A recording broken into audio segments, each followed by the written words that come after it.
Hi, I am Dr. Radhakrishnan Nair, practicing gynecologist with special interest in andrology and sexual medicine from Kochi. കഴിഞ്ഞ വീഡിയോയിൽ നമ്മൾ സംസാരിച്ച ഡിവോഴ്സിന് വന്ന പെൺകുട്ടിയുടെ കഥ വീണ്ടും തുടരുകയാണ്. അവളുടെ ഭർത്താവ് എന്തൊക്കെ ചെയ്തിട്ടും അവളിൽ ഒരു തരത്തിലുള്ള സെക്ഷൽ അട്രാക്ഷൻ കാണാൻ കഴിഞ്ഞില്ല എന്നാണ് ഞാൻ കഴിഞ്ഞ വീഡിയോയിൽ പറഞ്ഞത്. ആ പെൺകുട്ടിയോട് സംസാരിച്ചപ്പോൾ എനിക്ക് മനസ്സിലായത് അവൾ ഡെമിസെക്ഷൽ ആയതുകൊണ്ടാണ് ഭർത്താവിനോട് സെക്ഷൽ അട്രാക്ഷൻ തോന്നാതിരുന്നത് എന്നാണ്.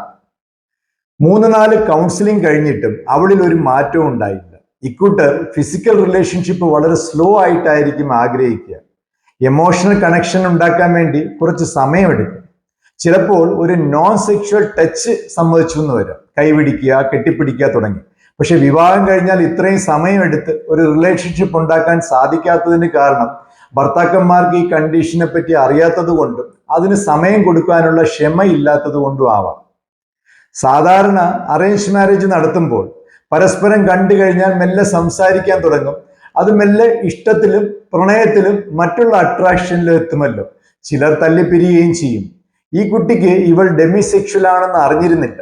അങ്ങനെ അറിഞ്ഞിരുന്നെങ്കിൽ അവൾക്ക് വേണ്ടുന്ന കൗൺസിലിംഗ് കൊടുക്കാനും അവളുടെ രക്ഷിതാക്കളോട് ഈ കാര്യങ്ങൾ പറഞ്ഞു മനസ്സിലാക്കാനും പറ്റുമായിരുന്നു. ഇനി അഥവാ ഒരു വിവാഹം ആലോചിക്കുകയാണെങ്കിൽ കഴിക്കുന്ന പുരുഷനോടും അവരുടെ വീട്ടുകാരോടും ഇതിനെക്കുറിച്ച് സംസാരിക്കുകയും ധൃതി വെച്ച് വിവാഹം നടത്തരുതെന്ന് അഭ്യർത്ഥിക്കാനും കഴിഞ്ഞാൽ വളരെ നല്ലത്. കുറച്ച് സമയമെടുത്ത് ഒരു ഫ്രണ്ട്ഷിപ്പ് ഉണ്ടാക്കുകയും അതൊരു റൊമാൻറ്റിക് അട്രാക്ഷനിലേക്ക് എത്താൻ പറ്റുമെന്നുണ്ടെങ്കിൽ സാവകാശം അതൊരു സെക്ഷൽ അട്രാക്ഷനിലും വിവാഹത്തിലും അവസാനിക്കാനുള്ള ചാൻസുകളുണ്ട്. പക്ഷെ അതുവരെ യാതൊരു തരത്തിലുള്ള സെക്ഷൽ അപ്രോച്ചും അത് സംസാരത്തിലായാലും ശരി വിവാഹം കഴിക്കാൻ പോകുന്ന ആളുടെ ഭാഗത്തുനിന്ന് ഉണ്ടാവാൻ പാടില്ല. ഇത്രയും ക്ഷമ കാണിക്കണമെങ്കിൽ പരസ്പരം പ്രണയത്തിലായിരിക്കണം. അല്ലെങ്കിൽ വിവാഹം കഴിക്കാൻ പോകുന്ന പുരുഷനും സ്ത്രീയും രണ്ടുപേരും ഡെമിസെക്ഷൽ ആവണം. 2006 ആദ്യമായി ഡെമിസെക്ഷാലിറ്റി എന്ന ഓറിയന്റേഷൻ അറിയപ്പെട്ടു തുടങ്ങിയത്. 2008 മുതൽ ഒത്തിരി പേര് ഈ കണ്ടീഷനെ ഐഡന്റിഫൈ ചെയ്യാൻ തുടങ്ങി. ഇപ്പോൾ ഓക്കെ ക്യൂപിഡ്, ടിൻഡർ മുതലായ ഡേറ്റിംഗ് ആപ്പുകളിലും ചില വെബ്സൈറ്റുകളിലും ഡെമിസെക്ഷൽ എന്നുള്ള ഓറിയന്റേഷൻ സെലക്ട് ചെയ്യാനുള്ള ഓപ്ഷൻ ഉണ്ട്. സസ്പെൻസ് ഞാൻ ഇവിടെ അവസാനിപ്പിക്കാം. ഡിവോഴ്സിന് വേണ്ടി എന്നെ കാണാമെന്ന പെൺകുട്ടിയുടെ ആവശ്യപ്രകാരം ഞാൻ അവളുടെ അച്ഛനും അമ്മയോടും ഹസ്ബൻഡിന്റെ അച്ഛനും അമ്മയോടും കാര്യങ്ങളെല്ലാം പറഞ്ഞ് മനസ്സിലാക്കിപ്പിച്ചു. ആ ദിവസം ഓർക്കുമ്പോൾ എനിക്ക് വല്ലാത്ത വിഷമമാണ് തോന്നുന്നത്. കാരണം ആ രണ്ട് വീട്ടുകാരും വളരെയേറെ സന്തോഷത്തിലായിരുന്നു ജീവിച്ചു പോരുന്നത്. ഭാര്യയുടെയും ഭർത്താവിൻ്റെയും ഇടയിലുള്ള പ്രശ്നങ്ങൾ അവർ അറിഞ്ഞിരുന്നില്ല. ഞാൻ ഇപ്പോഴും ഓർക്കുന്ന ഒരു കാര്യം ഹസ്ബൻഡ് അവസാനമായി എന്നോട് പറഞ്ഞത്, ഡോക്ടർ സെക്സ് ഇല്ലെങ്കിലും സാരമില്ല, അവൾക്ക് എന്നോടൊപ്പം ജീവിക്കാൻ പറ്റുമോ എന്ന് ചോദിക്കൂ എന്നായിരുന്നു. അത്രയ്ക്ക് അയാൾക്ക് അവളെ ഇഷ്ടമായിരുന്നു. അവൾക്കും അയാളിൽ നിന്ന് പിരിയുന്നത് സഹിക്കാൻ കഴിഞ്ഞില്ല. ഒരു നല്ല സുഹൃത്തിനെ നഷ്ടപ്പെടുമെന്ന വിഷമം. പക്ഷേ അയാളുടെ ജീവിതം നശിപ്പിക്കണമെന്ന ആഗ്രഹമില്ലാത്തത് കൊണ്ടായിരുന്നു അവൾ ഡിവോഴ്സ് ആഗ്രഹിച്ചത്. വെറും നന്മ മാത്രം. ഈ സംഭവം നടന്നിട്ടിപ്പോൾ 4 വർഷമായി. ഈ പെൺകുട്ടിയുടെ ഹസ്ബൻഡ് വേറൊരു പെൺകുട്ടിയെ വിവാഹം കഴിച്ചൊരു കുഞ്ഞുമായി സന്തോഷമായി ജീവിക്കുന്നു. നിങ്ങൾക്ക് ആ പെൺകുട്ടിയുടെ അവസ്ഥ എന്താണെന്ന് അറിയാനുള്ള ആഗ്രഹം ഉണ്ടായിരിക്കുമല്ലോ. അവളോടൊപ്പം 3 വർഷം കോളേജിൽ പഠിച്ചിരുന്ന ഒരു സുഹൃത്തിനെ ഓർമ്മയുണ്ടോ? ചില ഗുരുതര കുടുംബ പ്രശ്നങ്ങൾ കാരണം അവന്റെ വിവാഹം അപ്പോഴേക്കും ഡിവോഴ്സിൽ എത്തിയിരുന്നു. രണ്ടുപേരുടെയും ഒരു കോമൺ ഫ്രണ്ട് വഴി ഈ പെൺകുട്ടിയും ഡിവോഴ്സ് ആയെന്ന് അറിയുകയും അവർ തമ്മിൽ കാണുകയും അത് വിവാഹത്തിൽ അവസാനിക്കുകയും ചെയ്തു.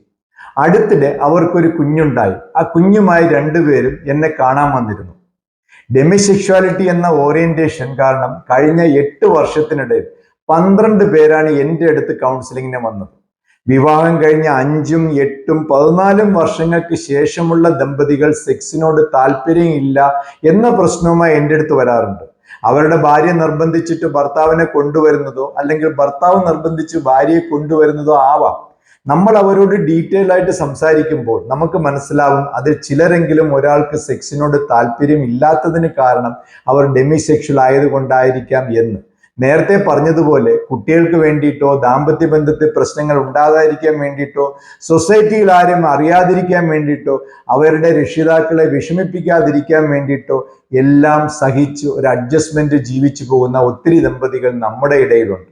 വിവാഹത്തിന് മുമ്പ് നിങ്ങൾക്ക് ആരോടും പ്രത്യേക ഇഷ്ടങ്ങളൊന്നും തോന്നുന്നില്ലെങ്കിൽ പ്രീമറിറ്റൽ കൗൺസിലിംഗ് സമയത്ത് ഡോക്ടറിനോടും കൗൺസിലറിനോടോ ഇക്കാര്യം ചർച്ച ചെയ്യുന്നത് നല്ലതാണ്. എൻ്റെ അടുത്ത് പ്രീമറിറ്റൽ കൗൺസിലിങ്ങിന് വരുന്നവരോട് ആണായാലും പെണ്ണായാലും ശരി ഈ കാര്യങ്ങളെല്ലാം ഞാൻ ചോദിക്കാറുണ്ട്. എന്തെങ്കിലും സംശയം തോന്നിയാൽ അതിന് വേണ്ടുന്ന നിർദ്ദേശങ്ങളും കൊടുക്കാറുണ്ട്. വിവാഹം കഴിക്കാൻ പോകുന്നവരുടെ അറിവിലേക്ക് വേണ്ടിയിട്ടാണ് ഞാൻ ഈ വീഡിയോ എല്ലാം ചെയ്തത്. ഇനിയൊരു വിഷയവുമായി അടുത്ത വീഡിയോയിൽ കാണാം. Thank you for watching and stay tune.